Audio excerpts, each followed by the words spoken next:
What's up, guys? My name is Lauren, and welcome back to my channel where we talk about money and mindset, as well as my family's own journey to pay off a six-figure debt. So if you like videos like that, then make sure you hit subscribe so you don't miss any new videos. Today, I'm going over our March 2022 budget recap. If you like this budget spreadsheet that I'm using, you can actually purchase it for your own use on my Etsy shop, which will be linked below. It comes with a monthly and annual budget spreadsheet for net and gross income. I'm using the gross template, but it comes with net if you like to budget with just the money that hits your bank account rather than the money before taxes. And then it also comes with a detailed video tutorial. So I'll link that in the video description if you're interested in purchasing it to use for yourself. It is an instant download to Google Sheets. March was a tricky month for a number of reasons. And if you watched my March budget with me, you may notice some of these numbers are a little bit different than the budget with me, because after I filmed that video, I did get an update from our accountant with our taxes. So I did include those in the budget, whereas they weren't in before. So I did change it around a little bit, but yeah, there are a lot of things that happened in March. First of all, inflation has really started to hit us with the groceries and with some of our personal spending items that we usually spend money on that I always block out on this budget, but we still have those expenses. And then also just we ran out of a lot of stuff that needed to be refilled, like laundry detergent and trash bags and stuff like that. So that all goes in our groceries category. So that really hit us hard in groceries. And then also our oven broke, which was just frustrating because we just bought a brand new oven. I don't know if you guys have been here that long, but about 6 months ago, we bought a brand new oven and it already broke. So we have a stovetop, but we don't have an oven right now. And it's going to be that way probably through April, maybe into May, because the thing that broke is the little digital display that allows you to control the oven and show the time and everything. And that part is on back order. So anyway, it kind of messed up our grocery budget in that regard too, because I had planned meals that were going to be cooked in the oven. Anyway, whatever. I guess I could have talked about all this in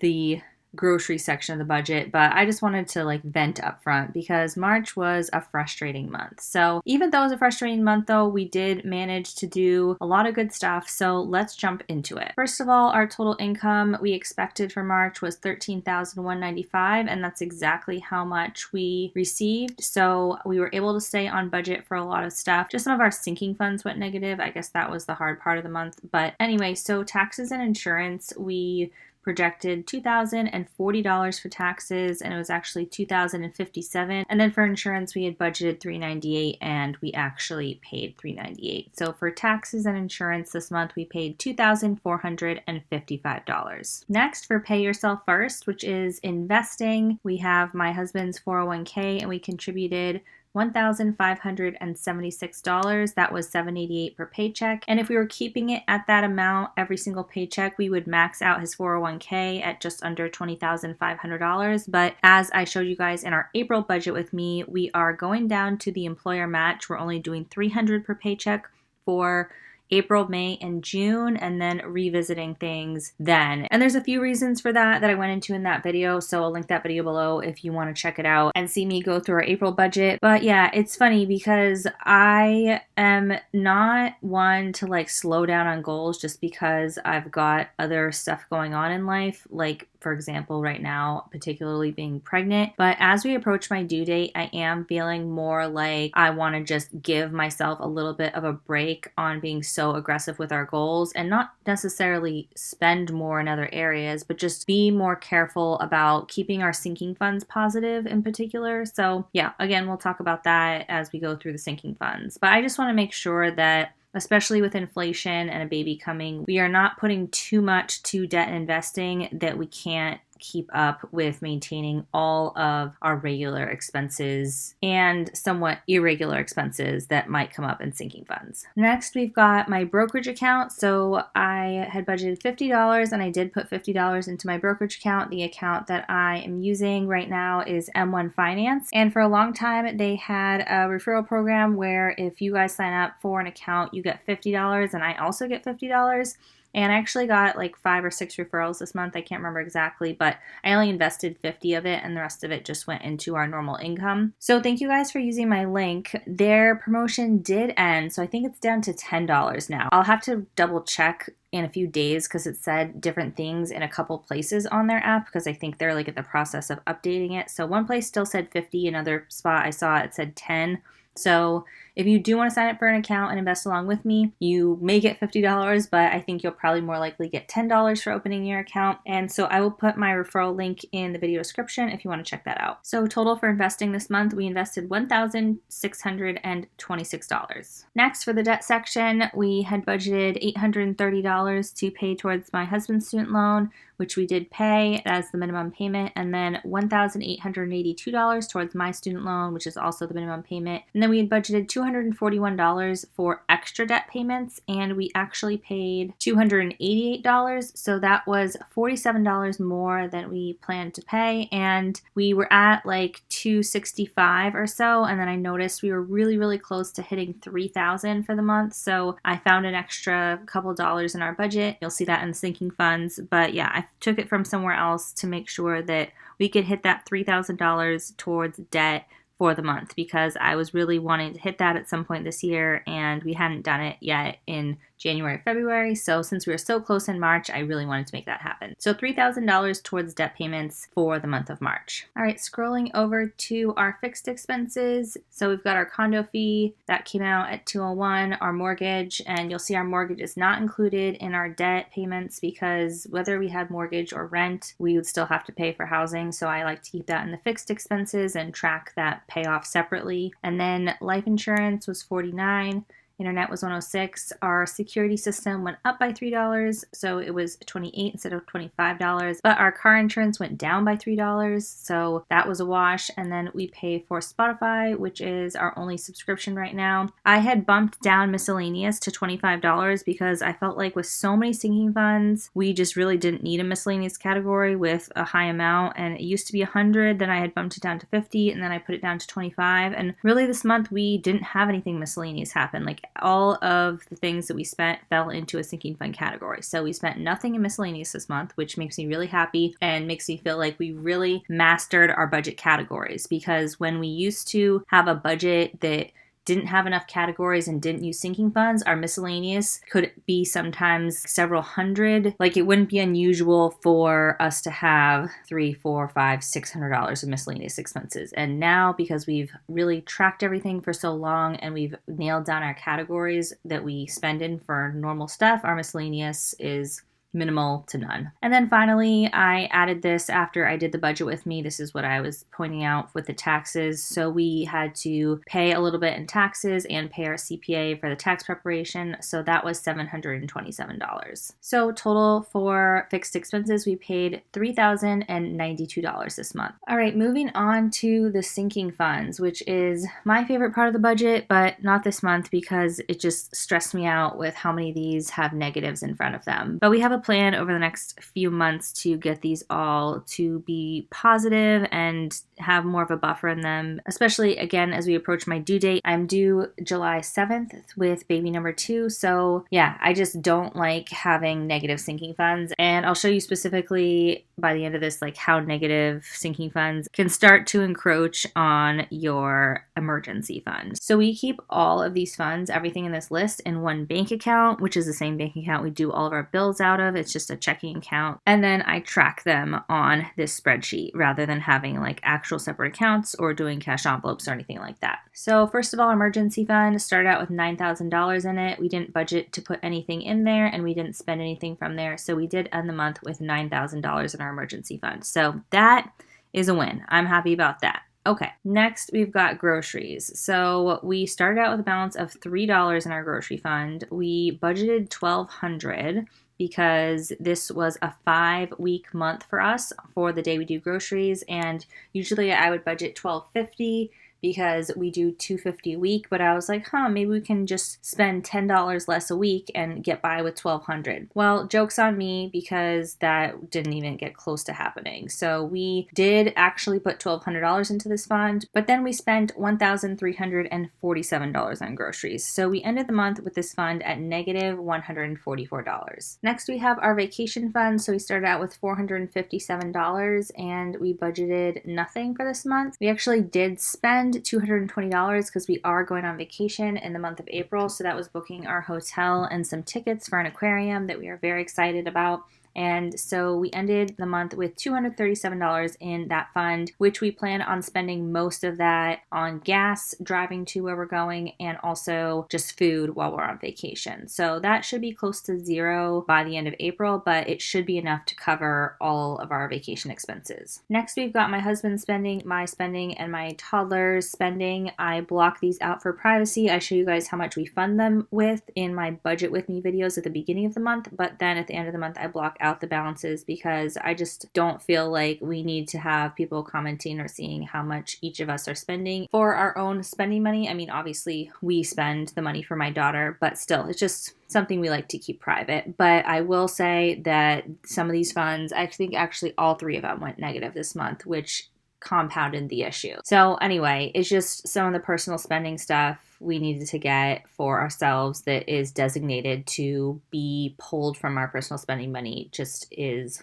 going up in cost, and just a couple things came up this month. So yeah, those are negative, but we are working on a plan for the next couple months, like I said, to get those positive. Next, we have baby number 2. So we started out with $489 in this fund. We budgeted $100 for the fund, and I only spent $70. So as I mentioned, baby number 2 is due in July, and so I am trying not to spend too much of this money because we are planning to do cord blood banking, and that fee, I thought it was $600, but I just called and it's actually $1,000. Telling you guys, this month has been frustrating, but we're gonna work it out. Like, this is what a budget is for. It's so you can adjust as life throws expenses at you without having a total like meltdown crisis. So yeah, $519 in this fund. We need to get it to at least $1,000 for the cord blood banking, but preferably more than that because there are some things that we need to get for the baby before she's here. I do have points through Fetch Rewards that I'm going to use for a Target gift card, and I have just about $100 worth of points. So Fetch Rewards, if you guys don't know, is an app where you just take pictures of your receipts for groceries and like other food type purchases. They do Amazon, and there's a bunch of other places where you can snap your receipts from. But yeah, I do Fetch Rewards, and I have almost $100 worth of points that I am saving for baby expenses, but I would like to have like a little bit of money in this fund as well that's not going to the cord blood banking. If you want to check out Fetch Rewards yourself, I will put my referral link in the video description. Like I said, you just take pictures of receipts and then you can redeem it for gift cards. So it's super easy. It's not like a huge money-making venture, but it does add up over time. And if you use my referral link to sign up, depending on what promotion they're running, you'll get a minimum of $2 in points and sometimes more than that, like $3 or $4 worth of points when you sign up using my link. So depending on the timing of what their promotion is at the time, but somewhere between $2 and $4 usually. A minimum of $2 though. Next, we've got kids activities. So we start out with -40 in this fund. We contributed $100 and we spent $28. So we actually went to a trampoline park with my daughter. I didn't jump because obviously I'm pregnant, but my husband and my daughter did, and they had such a blast. It was so cute. She was talking about it for like days and weeks afterwards. So that was a really fun activity that we got to do with her. Next, we've got Miles' expenses. Holy moly. His food, he has prescription cat food, and it went up in cost so much, and it's also been really hard to order. It's taken me multiple times ordering it with it getting canceled because it was back ordered. There's just a lot of like supply chain issues right now, I feel like. So anyway, I ordered a lot of it as well because of that reason. So $68 is what we started with in this fund. We added $150 and we spent $430, and that's not even all. There's more food coming in April that wasn't charged yet. So that fund is at negative $212. Yeah, going forward, I upped it to $200 a month instead of $150 we're putting in there. And again, these are just some of the adjustments we're having to make due to inflation, but I hate having a sinking fund that negative. So yeah, we're definitely putting more in there going forward so we can get that positive and get it to a level that maintains my cat's expenses going forward. Next, for gas, we had $9 in that fund. We had only budgeted $50 and we ended up only filling up once this month. So yeah, which was crazy. It was $58. It used to be like $48. I feel like it used to be about $50 and now it's getting closer to $60 because gas has gone up so much. But Anyway, miraculously, somehow that fund ended up positive with a balance of $1 at the end of the month. We actually usually put $100 into our gas fund every single month, and I just bumped it down to $50 because I wanted to pay more towards debt this month. But next month we are increasing it to, I think, $150, and it might stay that way. I don't know. We'll see what we can swing. But $100 used to be enough to cover 2 fill-ups, and it's not anymore. I do use an app for that I've talked to you guys about before. I use Get Upside. So Get Upside gives you up to 25 cents off per gallon when you snap your receipt in their app after you fill up. And you just have to choose the gas station you're at before you start the fill up, and then snap a receipt after you filled up. And you get cash back that can go directly to your bank account, or you can redeem for gift cards. So that saves us maybe like $4 or $5 per fill up, which is something, especially if you're driving a lot. So I'll link that in the video description for you guys if you want to check out that as well. I also have a promo code for an extra 20 cents off per gallon on top of whatever their current deal is for that gas station on your first fill up. So if it was 25 cents off, plus the 20-cent promo, you would get 45 cents off per gallon for your first fill up. So I'll put that link in the video description as well, along with the promo code if you guys want to save a little bit of money on gas to help ease the pain of gas expenses going up. If you're somebody who has to drive a lot, I am so sorry. This must be hitting your budget so hard. And my husband and I both work from home, and we're still feeling it in our budget. So I can't imagine someone who goes through much more gas than we do. It must be a pretty big imposition on your monthly cash flow. So I hope you guys are hanging in there and doing what you can to minimize your gas expenses. All right, next, gifts. We had $3 in that fund to start the month. We put in 75. We usually put in 100, but again, I was just trying to like get a little more to debt this month, but clearly it wasn't enough because we spent $88 and that ended negative. So there was negative $10 in that fund at the end of the month. So yeah, I think what I did this month is I was getting like really anxious to pay off more debt. And so I just reduced our sinking fund contributions more than I normally would. And that just resulted in us having a lot of negative balances. And that's because I wasn't being realistic. Like, that's the whole point of a budget. You need to be realistic. And if you're not realistic, then you go over. And so these are just what our expenses are, and I need to just stick with them. And really, instead of trying to reduce expenses below what are realistic levels for us, I need to focus more on making more money. And so I'm really going to try to keep that in mind and keep that my focus going forward for the rest of the year. And yeah, that's just my focus, is to try to make more money and not just keep reducing our expenses below levels that are realistic for our family's needs. All right, home decor, nothing happened in that fund this month. Car maintenance, this one's also negative, not as negative as it was, but my car is making a noise. It's making a noise, guys. When I turn slowly, it makes a noise. So it's something with the power steering. I feel like I Googled it. I don't know. It could be a number of things, but it does have like over 120 something thousand miles on it. So stuff happens as your car gets older. It's still a really great, solid car, but there's going to be things that need to be maintained. So we start out with negative $65. We put $200 into this fund.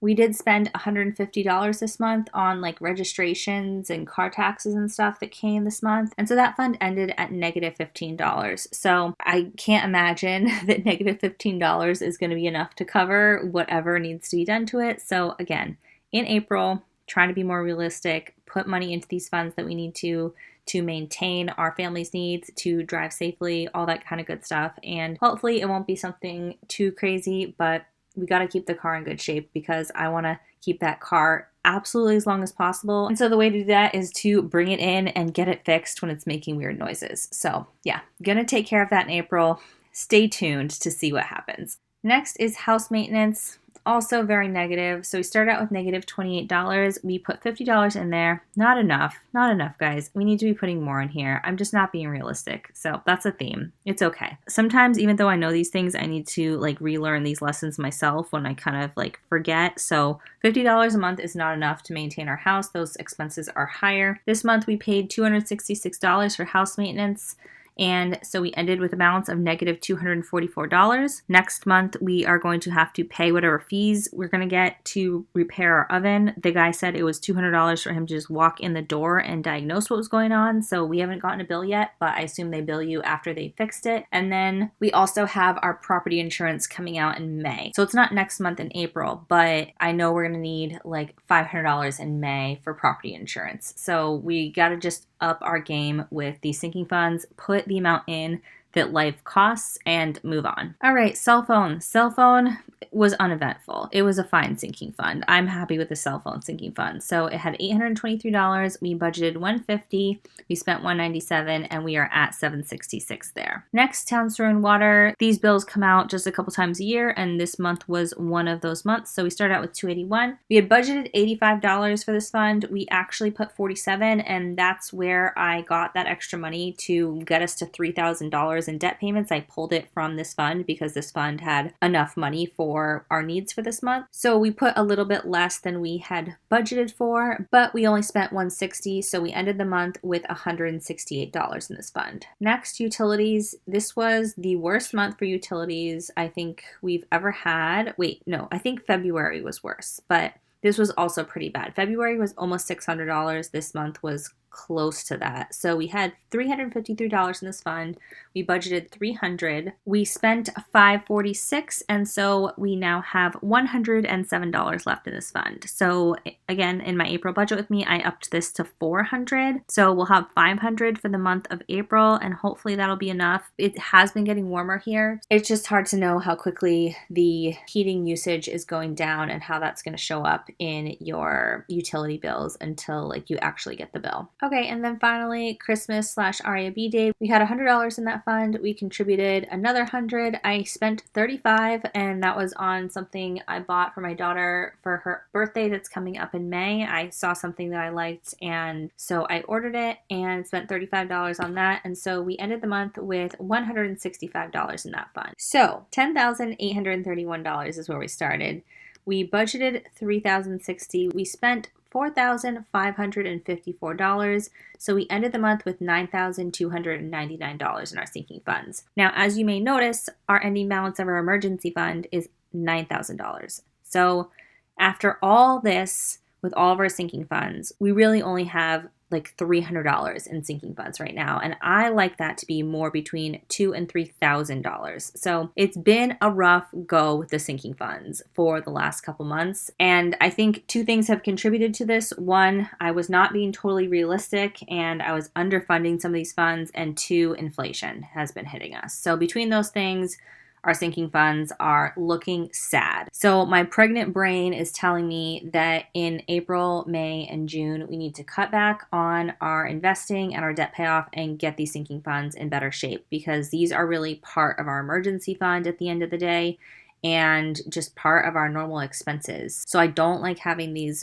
super negative, because then we get close to eating into our emergency fund, which makes me really uncomfortable, especially with a baby on the way. So I am really excited and motivated to get these sinking funds in good shape and get them back up to their former glory before July 1st, which is kind of like around when we expect the baby to be here, if not sooner. And based on some projections, I definitely think we're going to be able to make that happen. So yeah, we'll keep an eye on these, but that's really going to be my focus, I think, for the next 3 months. As much as I love debt payoff and I love investing, sometimes you just got to pause things, slow them down, and take care of your essential needs. Okay, scrolling down to these graphs, these are the summaries for budgeted and actual. Despite the sinking fund issues of the balances being negative, we actually were really on. I think this is the most accurate month we've ever had. So for taxes and insurance, we planned to put 18.5% of our money to taxes and insurance, and we put 18.6%. Pay yourself first, which is investing. We planned to put 12.3%, and we put exactly 12.3%. For debt, we had budgeted 22.4 and we put 22.7. For fixed expenses, we had budgeted 23.6% of our money and we put 23.4% of our money. And then for sinking funds, we had budgeted 23.2% of our money and we put 22.9. So, I mean, it was off by less than 0.5% for all of these funds, and our income was exactly on for what we had predicted for the month. So this was a very accurate month for us, but not a realistic one. And that's because I really wanted that $3,000. And I sacrificed for it by not putting enough towards our sinking funds. But we're going to pull back on that, learn from our mistakes, adjust, and going forward,